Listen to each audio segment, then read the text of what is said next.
Viktor Frankl said, "Everything can be taken from a man but one thing, the last of the human freedoms. To choose one's attitude in any given set of circumstances, to choose one's way." This is Finding Human with Sue Jackson. Stay tuned for the next hour as Sue explores the human psyche, what makes us tick, and how to live better, more fulfilled and more meaningful lives. Only on 101.9 High FM. Hello, this is Sue Jackson on the Finding Human program, and my guest today is Shira Snapper. Shira is my daughter in Israel. We're going to be seeing each other shortly on Zoom. Our topic is the artist of your life. Shira and I were on air 6 months ago. That was in January. And if you would like to pick it up on the podcast for High FM, please do so. It was on the 9th of the 11th, 2024. It was the 11th of the 7th, 2024. And we were talking about the war at the time. And, of course, we thought by now the war would be over, but it certainly isn't. If you'd like to SMS us, please do so on 34519 or telegram us on 061 895 1019. Now, in January, we dedicated our program to the hostages taken into Gaza on the 7th of October in the massacre, and to the body of brutalized young people taken and older people taken into Gaza as well. And unfortunately, they have still not been returned. And so once again, we dedicate our program to the hostage families waiting so desperately for news, and also to the IDF who are fighting for our homeland and to keep us all safe, we in the diaspora and in Israel. And thank you, Makundi. Makundi has just brought my daughter's photo on the Zoom in front of me. Hello, Shir, welcome. Hello, Mom. Thank you so much for having me again on the air. You know, last time I said to Shira I was not going to introduce her as my daughter until the end of the program, because otherwise people kind of hook onto that. But she said to me, well, then what am I going to be calling you? So, so she is my daughter, and we are back again. And today, this, as I said to you, the topic is the artist of your life. And, you know, there is that saying, you are the artist of your own life. Don't hand the paintbrush to anyone else. And I think this saying is particularly good at the moment for Israel. What do you think, Shira? I think that's so true. I think that with America and other countries, they've tried, to interfere with the ceasefire deals, with imposing their rules and regulations. But once you've lived here and you've had friends that are fighting in the army or family members, and you can see that what's happening on the ground, it's a very different situation. And we're the only ones who have to be in control, and we have to do that with emunah, with faith in Hashem, and make sure that how we act and how we behave is a light to the nations, and do everything we can that will limit civilian casualties. But it's up to us. We have to do what we have to do to bring our hostages home, to make sure our soldiers are safe. It's not up to the rest of the world to tell us what to do. So in other words, you're saying that Israel has to have their own paintbrush, and Absolutely. No one can paint their narrative for them. Absolutely. And at the moment, let's face it, we have faced persecution and hatred for centuries. But I don't think we ever thought that in this century we would be facing it again. And the hatred that is out there is very frightening. And yet I think that the Jews in Israel, not only the Jews, everyone living in Israel, and the diaspora Jews, our resilience grows day by day. And that is what I wanted to discuss with you. But let me just introduce you a bit for people who didn't hear our program on the 11th of the 7th. Shira is my daughter, as I said, and she's lived in Israel for almost 11 years. She has a degree in political science and social science. She's married to Jordan Snapper, and they have 2 children. Our beloved little Elisheva, a little girl of 6, and Amitai, who's 2 3/4, little boy. Shira worked for Birthright, taking tours and students around Israel when she first got there, and she was a counselor or a madrich on March of the Living, going to Poland and visiting the concentration camps with Rene Pozniak, taking those groups of students. She's done the Yad Vashem course, which is the Holocaust Memorial Education course, and she is an artist. And in this time of war, she has drawn the most amazing things. If you'd like to see her work, please look her up on Facebook. What is your Facebook page? It's just my name. It's Shira Lee Snapper. And it's the Lee is Lee, and Yes. Shira Lee. Okay, so Shira, you asked Elisheva, what did she think? Elisheva is 6, and she's a true Israeli.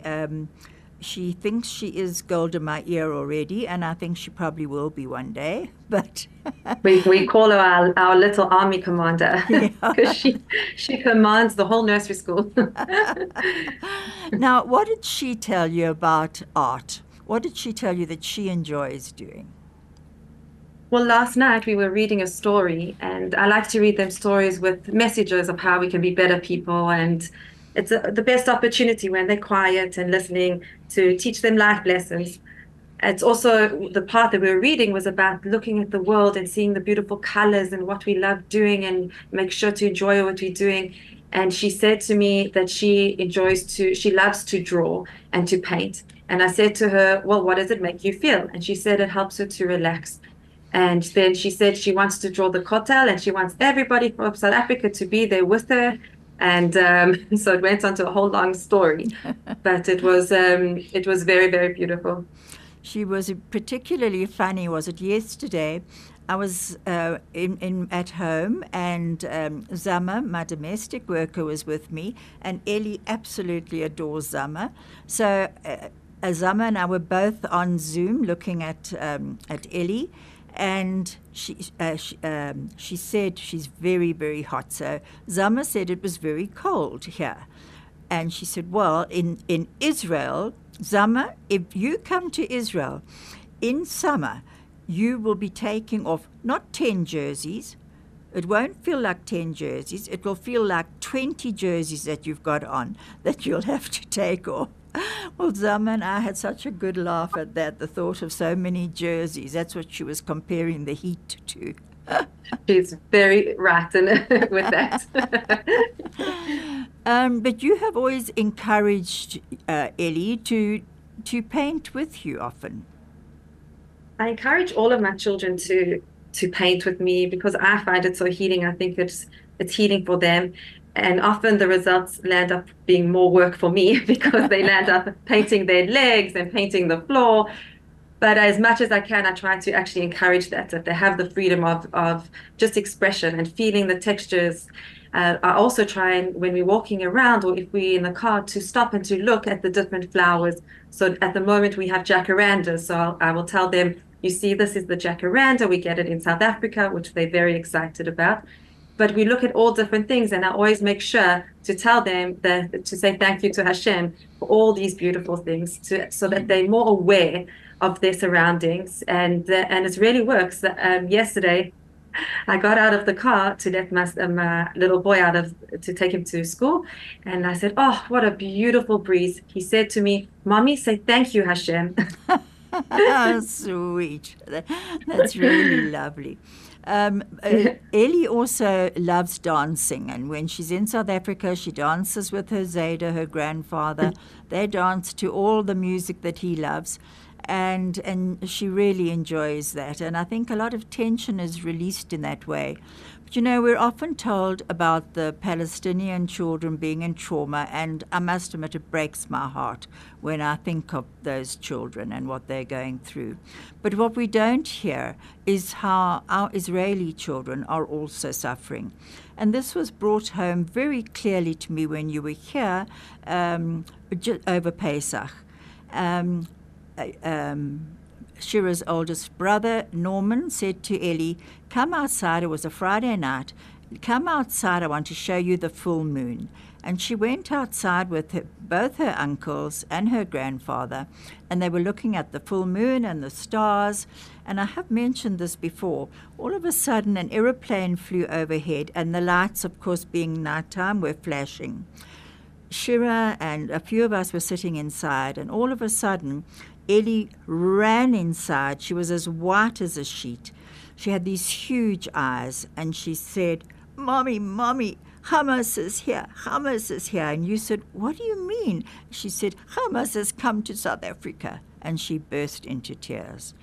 And that, for me, showed the trauma that children in all towns in Israel are feeling, even if they're not the towns on the south or the north.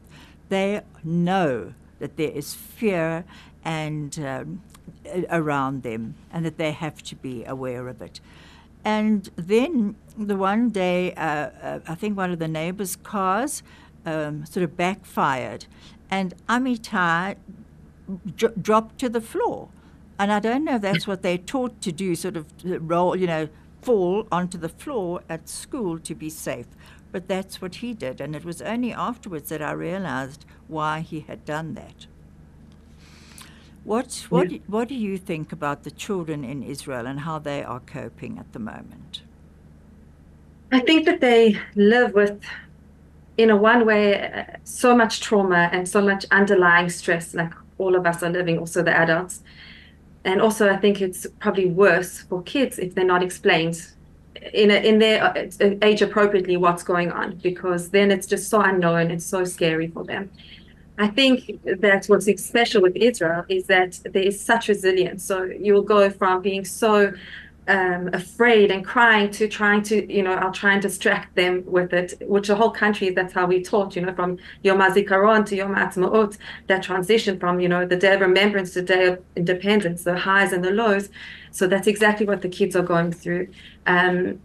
It's very heartbreaking when I have to calm them down. Even if they hear a certain siren or I say, "What's that noise?" they run to me and very, very terrified of any noise. I must admit, certain noises I also get a fright with. We're going to get back to that shortly. This is Finding Human with Sue Jackson, only on 101.9 High FM. Hello, this is Sue Jackson on the Finding Human program, and my guest today is Shira Lee Snapper in Israel. Shira is my daughter, and we're talking on the artist of your life.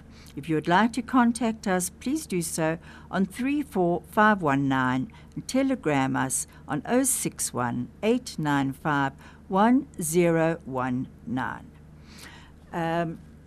Shira, you were talking about Yom HaZikaron and Yom HaAtzmaut, and when you were here over Pesach, you wanted to get back as soon as possible because you wanted to be there for Yom HaShua, and you just felt this year in particular it was very important.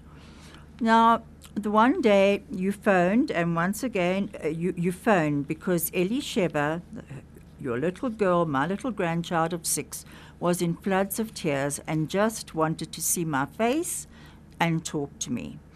And she was crying. The tears were just streaming down her face. And when I asked why, she said because they had to go into, is it called the Mamad? The Mamad. Yeah, the bomb shelter, and they had to run there, and she said the sirens have started again.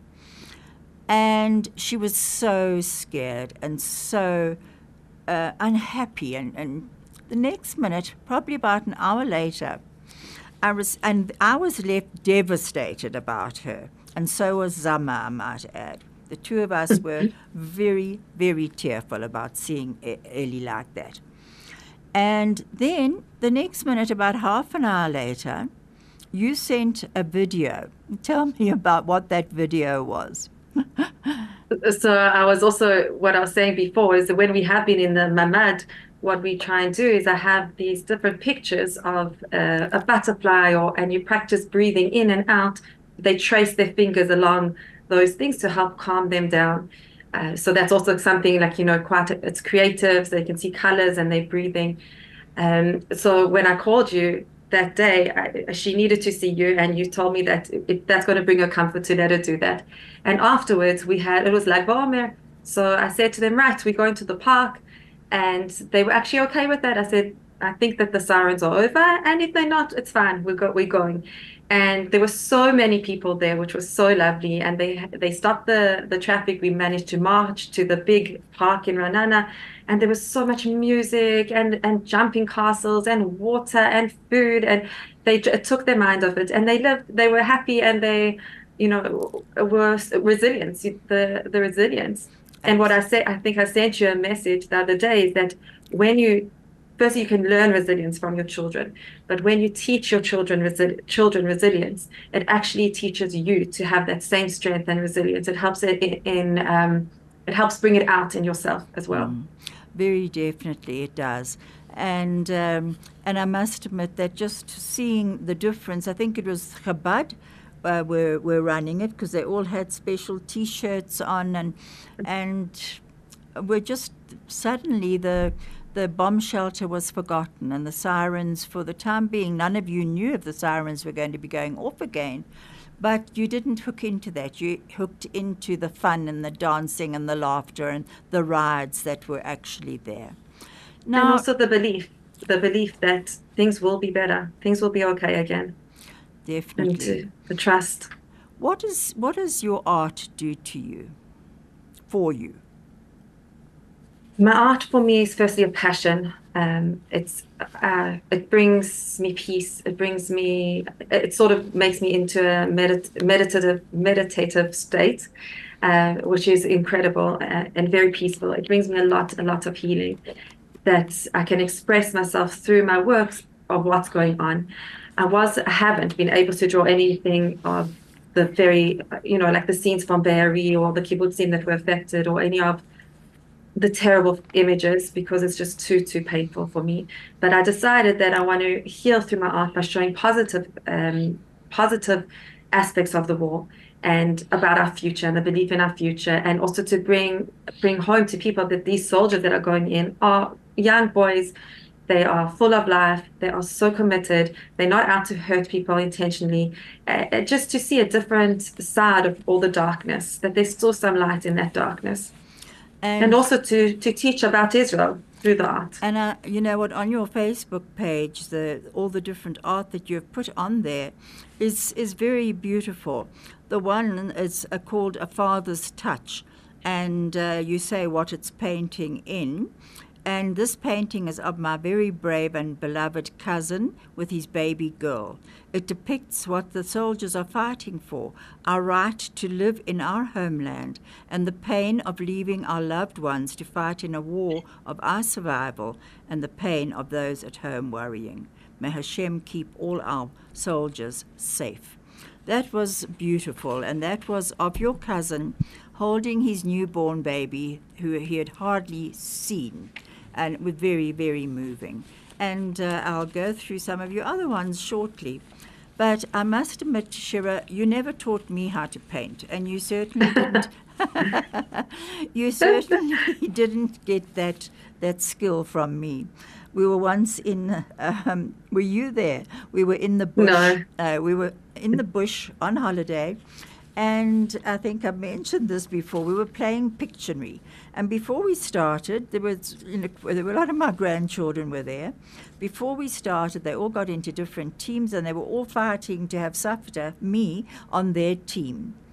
Well, more than literally before it was halfway through, and they saw that Safta didn't even know how to draw an apple. They said, who wants Safta on their team? There were no takers. They said, she's free, we'll give her to you for free. But nobody wanted me, and we lost. My team lost. So I don't have that, but I have the skill of writing, and which is also a very, very meaningful to me. And I think the healing power of art and creative expression, especially in trauma, can help us reframe our narrative in a different way, a more healing way than just living within that pain. What do you think? Absolutely. It's a positive outlet of pain. Instead of holding it internally or channeling it in aggression, that you can express it. And it's also it's an opportunity to help other people, to allow them words or pictures to their pain. And I think that's also the very big healing power of art and creativity. And if you look through like Monet and his beautiful colors, and Van Gogh, and they're all different artists, you can more or less see who they are in their art. Some of their art is tortured, others is absolutely beautiful. And what's her name? Frida Kahlo. Paolo, Yeah. Paolo. She said that she loves to paint flowers. And I must admit, a lot of her paintings are of these beautiful flowers. And she says because it keeps them alive. And She was actually a very big inspiration to me when I was younger. She painted a lot about her. She was in bad car accident, or I don't know what kind of car they had there, and she was very, very badly injured and hurt and lived with tremendous pain and disabilities as well. And she continued to paint, but she painted those works. And at the time, I think I was in matric and I had to do a matric artwork. And I was suffering with my own physical pain and ailments. And I channeled that into my art as well. And that helped. Which was very hard to do. It did help, and it was very emotionally taxing in a way to get in touch with that and express it. But it's healthy. It's very healthy. And if you look at the role of art in mental health, it's actually, I once read that it's woven into human existence, literally since the dawn of time. And it's a way of communication and self-expression that you don't have to say it in words always. You can say it in art or in music, the different forms of artistic expression, which is amazing. And I think it also touches on, sorry to interrupt you, there's also an aspect of spirituality in it. When you are transcending yourself you're absorbed in your artwork, you can feel in a way a touch of the divine coming through you. That inspiration is also, it's from Hashem speaking through you, through your hands, it's not always just from you, it's coming from a higher power. And you can definitely, for me personally, I feel that it's a sort of spirituality that I can touch when I'm doing my artwork. So for you, it's almost as though it's being channeled. For some of them, yeah, of course. I think any inspirational idea, like where does that all of a sudden pop into your head? Those images and how to put it together. So it's your own creativity, but we often don't hear Hashem speaking through us, and that is through our intuition. That's Hashem's way of speaking to us, because we're not prophets nowadays. So it's to listen to our intuition and why I want to put these out there, these drawings, and what it means to me.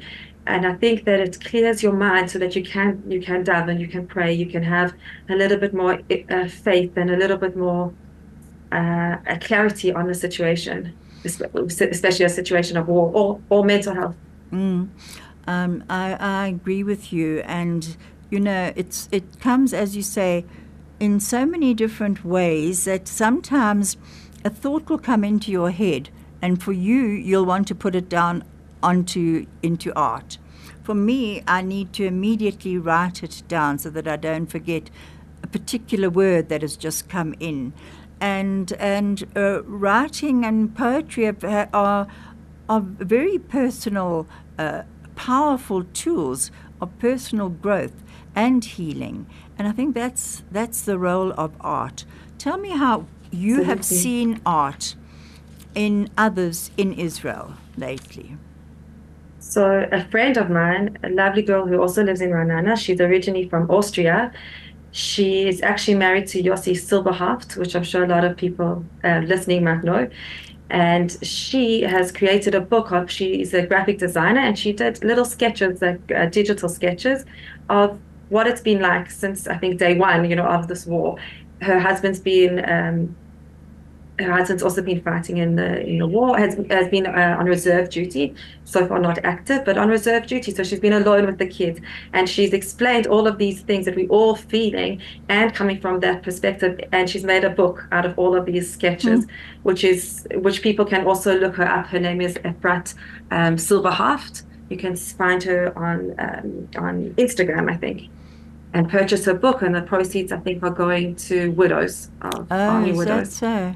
Yeah. So that's one aspect. The other aspect is that they have, like here in Ranana, and I think also in like the Hostage Square, different areas that people can just go and do graffiti or artwork about the situation, or just words for hope, words to give encouragement.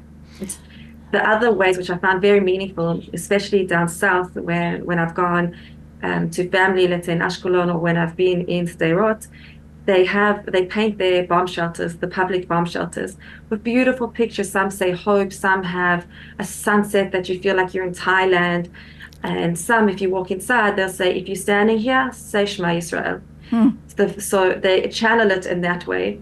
And recently I saw, sorry, it's quite emotional, that one of the bomb shelters, the public bomb shelters that were on the highway where all the cars had been stuck leaving the Nova Festival, that a lot of the people ran out of their cars into these bomb shelters and were killed, unfortunately, in those bomb shelters. People came back and they did all art inside and all messages, and I think some of hope, some of sadness, but it was very, very, very powerful. Wow, very. That's amazing. One of the questions that came through to me after we'd put this had said that you were coming on it came through on Facebook, came through to me on my WhatsApp actually, was do you feel that the art, in particular painting, has become an angry way of expressing yourself? Or so is it anger that you're seeing in the art, or is it more healing? So the artists that I follow, anger, yes, if you need to get that anger out, that's the best, then do that. And people are entitled to feel angry at the moment. People are walking around with so much anger and hurt. We all are inside of us. And it's okay, and it takes time, and it's a trauma that I don't think it'll be inbred in our genes now, like the Holocaust. Like the Holocaust, yeah. Yeah, but I think that if I've seen angry paintings, I haven't really seen so many angry paintings. I've seen a lot of paintings and artworks to do with the hostages, so that's expressing pain. I've seen a lot of artwork expressing hope, a lot of them expressing hope, or if it's graffiti art, they've been doing a lot of like chamses and things that say like we think like praying and words of shalom and all those kind of things. I haven't really seen such angry art. Well, that's quite amazing, because I read an article the other day about music, and they were saying that it's the first time that music in Israel has actually come out in rage. Some of the songs are songs of rage, and which is unusual for Israel, because normally their songs are of healing, and that actually it was the person writing it was very pleased that it was shown up as rage, that they were able to express it in rage. And then it's so interesting. I haven't actually, with the music that I've been following that have come out, it's actually like a therapy tool I use for the kids on the way to school, is we listen to all the songs that kind of have come out, like the beautiful Am Yisrael Chai from Eyal Golan, and a lot of other songs, even the rap songs that are being so, so meaningful, that have been actually beautiful and meaningful and uplifting. I'm sure there are angry music. I just haven't heard it on the radio. A lot of the angry music. Okay. A lot of sad music. And if we look at the Eurovision, that's quite interesting, actually, because initially it was autumn rain. Thanks, Makundi. For a moment I couldn't see. October rain. And it would have been nice if it was rather autumn rain. And then it was not accepted by Eurovision. So you had to then start, it had to be changed and called Hurricane. Well, personally, I think Hurricane is also quite it's a massive thing to actually get in touch with a hurricane. But what I found very interesting with all the anti-Semitism that is going around the world at the moment, for instance, Ireland, who are at the ICJ courts and what have you, have not been standing with Israel at all. And yet in the Eurovision, while the judge gave all her points or his points to someone else, and none of the judges gave anything to Israel, but the people of Ireland didn't vote for their own singer, who was a very angry singer, yes. Instead, they voted for Israel, and which I thought was very interesting indeed, that it showed you that music could speak to the soul no matter who you were, and that was very interesting. If I could add something, our singer Eden Golan, everybody was calling her Malka, the queen, because she did it with such dignity. They blocked out when we were watching all the booing, but as soon as she stepped on that stage, she was booed, and she sang beautifully and with such grace. She handled the hatred with grace, and she stood up for her country with incredible strength at such a young age. She's only, I think, 20. And that it's voice, absolutely incredible. Oh my word. We'll get back to that shortly. This is Finding Human with Sue Jackson, only on 101.9 High FM. Hello, Shira. You're back with me on the Finding Human program, and we were talking about the various forms of art, and we were speaking about music. Now, there was a story that I suddenly remembered, which always touched me. There was this woman during the Second World War. Your grandparents, my parents, told me the story always. First of all, there was a singer called Vera Lynn, and everyone absolutely adored her songs and her singing. And my father was always singing her. She sang The White Cliffs of Dover, We'll Meet Again, those beautiful songs which were very popular during World War II. But there were two iconic women from the Second World War, and the one was British, and funny enough, the one was South African. And they both used to sing to the troops at the different quaysides of different harbors. Now, there was one, the South African woman was a woman in white, and she used to have a red hat on so that she could be seen by the troops. And once my mom, your gran, was leaving for England in the ship, and there were quite a lot of troops as well, and she was singing to them. And it was apparently so beautiful, the songs that she would sing. This woman lived on the Berea in Durban. And from where she lived, the Berea is quite high up, she could look down on the harbour. So she could see the ships coming in and the ships going out. And even on the day that she got the news that her own son had been killed in action, she still went down and sang for the troops who were leaving. And it was unbelievable what both these women did for the troops, the way they lifted them up. Elvis Presley did the same at one stage in one of the wars in America in his time. But in Vietnam. It was Vietnam. So wars unleash creativity in the strangest ways, often, quite honestly. What do you find your friends are saying at the moment about this war that just goes on and on and on? So I asked two friends, which are both very insightful people, and your audience probably would know them. They're ex-South Africans. Andy Seitovitz, she used to be Schenker, and Candace Price. And she used to be, I forgot what her maiden name was. Okay. So I'll tell you a few things. So what Andy was saying is that a lot of people are complaining that their kids have been falling behind as a result from after Corona and during this wartime where there's been disturbances to the school schedule. But she said what she has found is that the kids have grown in maturity more than anybody could have imagined, way past the years. That the military service that her daughter is doing, the national service, has been so impactful in a positive way that kids her age are busy partying, and here she is, making a positive difference on the world. She also said that her high school kids have been collecting donations for soldiers and displaced families, doing brides on the bases, and helping out and volunteering wherever they can. And this has taught them also that resilience. She wrote something beautiful. She said, they know too much, they see far too much, they feel far too much, their hearts have shattered too much, and now they have helped so much. Wow. Which I think is, spot on. And so from that shattering, they actually are reaching out and reaching into their own unbelievable resilience. Yeah.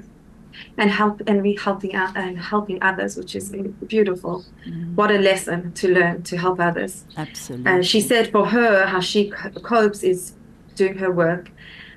She does meditation and prayer, and she goes for a walk, and those kind of things have helped bring her peace.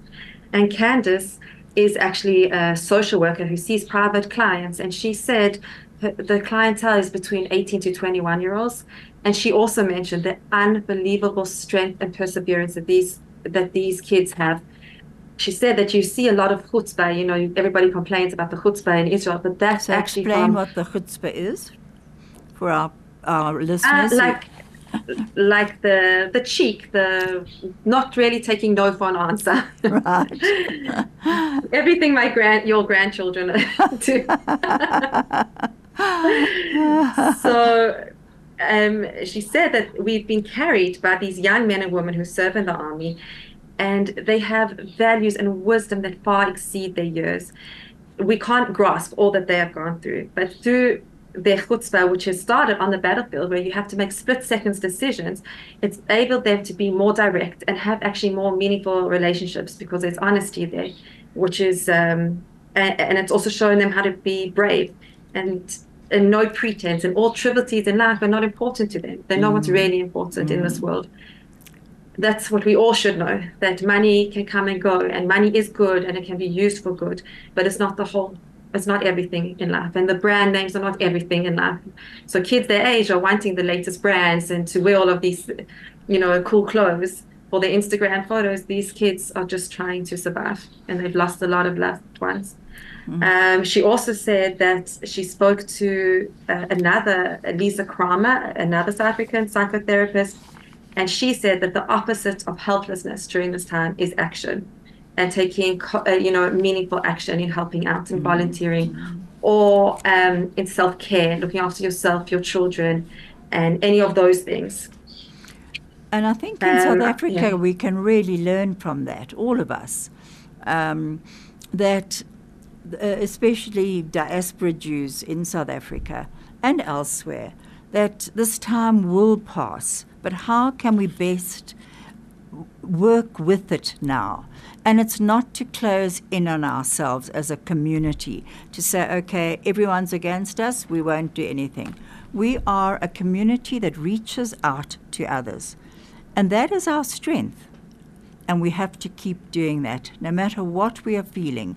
And I think that is also happening in Israel. When there's a lot of psychological warfare coming through from Hamas, but overall, Israelis still care, and they still care about what's happening to the Palestinians. The news makes it out that we don't care at all. But going back, but also the news doesn't show the truth, so no, it's often very exaggerated. This is Finding Human with Sue Jackson, only on 101.9 High FM. Hello, this is Sue Jackson on the Finding Human program on High FM 101.9 High FM. And I'm with my daughter Shira Lee Snapper in Israel. We'll be talking about art and resilience. And I wanted to know, Shira, what do you think? Because I think more than anything at the moment, people are wearing the insignia of being Jewish. You know, the yarmulkes are coming on, the yellow ribbons and what have you. So what do you think is actually happening there?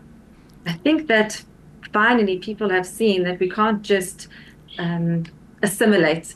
Even if we assimilate, they'll still know that we're Jews as much as we can. So we need to be proud to be Jewish. We need to, I agree, wear those insignias, show that you're Jewish, wear your Magen David, wear your kippah, connect to Hashem in your own way, at your own time, whatever speaks to you, and know your facts. Follow people like Yishai Fleischer, Hillel Fuld, and learn the facts and the truth about what's happening in Israel so that you're better prepared if someone asks you what's going on or accuses you of something that is actually not true. It's very important to own our narrative and spread the light that is Jewish, that is Judaism. Absolutely. Talk about shedding the light.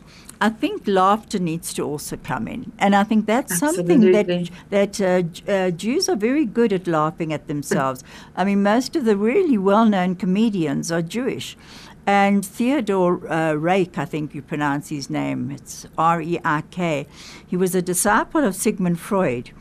And he once remarked that life is often tragic and sad, but by joking about it, we succeed in transcending the tragic nature of an event and bringing it under our control. And he said by using humor, we actually are able to turn something into laughter, a tragedy, a lament, a sadness into laughter. And if you look through history, right back to Russia, whenever the music that came out, the laughter that came out there, it was very definitely a way of ridding yourself of that emotional pain. And so is music. Certainly we have a lot of music in our home because your father loves it and blares it forth. And I remember reading somewhere where it said, there's no burden so heavy, no night so long that it cannot be eased by music. Do you find music healing? I do. I feel sometimes if I'm too sad, it's hard to listen to music because it's so emotive. But I do find it very, very healing, especially when it's uplifting. You know, there's a song I mentioned before, this Am Yisrael Chai song, which means the nation of Israel lives, it was re-sung. It's an old, you know, they sing Am Yisrael Chai all the time. But it's been such a healing song for me and my children and family that when we've been running for shelter, or when we heard a family member came out of the army, or just spontaneously, even when we were in South Africa, we would join hands and sing Am Yisrael Chai and dance around the kitchen, or we were at the bar and dance around there. So it really has uplifted the soul and given hope. There will be a future. There will be a future, without doubt. And we will go on laughing, we will go on singing, we will go on painting, we will go on sharing our strengths. And what we are good at, we need to share with others. I'm being told to wrap up. Is there anything you would like to say to wrap up? Just that I heard something the other day from Rabbi Nachman, and it was saying that the children are the chariots of prayer, of faith, and of trust and everything, and that we have to get in touch with that youthfulness so that we can also be chariots of all of those things. And that is by having joy, by laughing, by painting. So who cares what it looks like? Do whatever you can, and let's just bring prayer into this world. So Hashem will be with us. Please God. Yeah. Thank you so much, Shira. I want to end with this. I am pieces of all the places I have been and all the people I have loved. I've been stitched together by song, lyrics, art, book quotes, adventure, late-night conversations, moonlight, and the smell of coffee. That's what I'm going to be looking forward to now, coffee. And coffee has amazing strengths of healing in it. Thank you so much for being with me. I really enjoyed this time spent together. Thank you, Makundi, for keeping us on air. And I'll speak to you later, Cher. God bless. Love you, Mom. Love you too. Bye.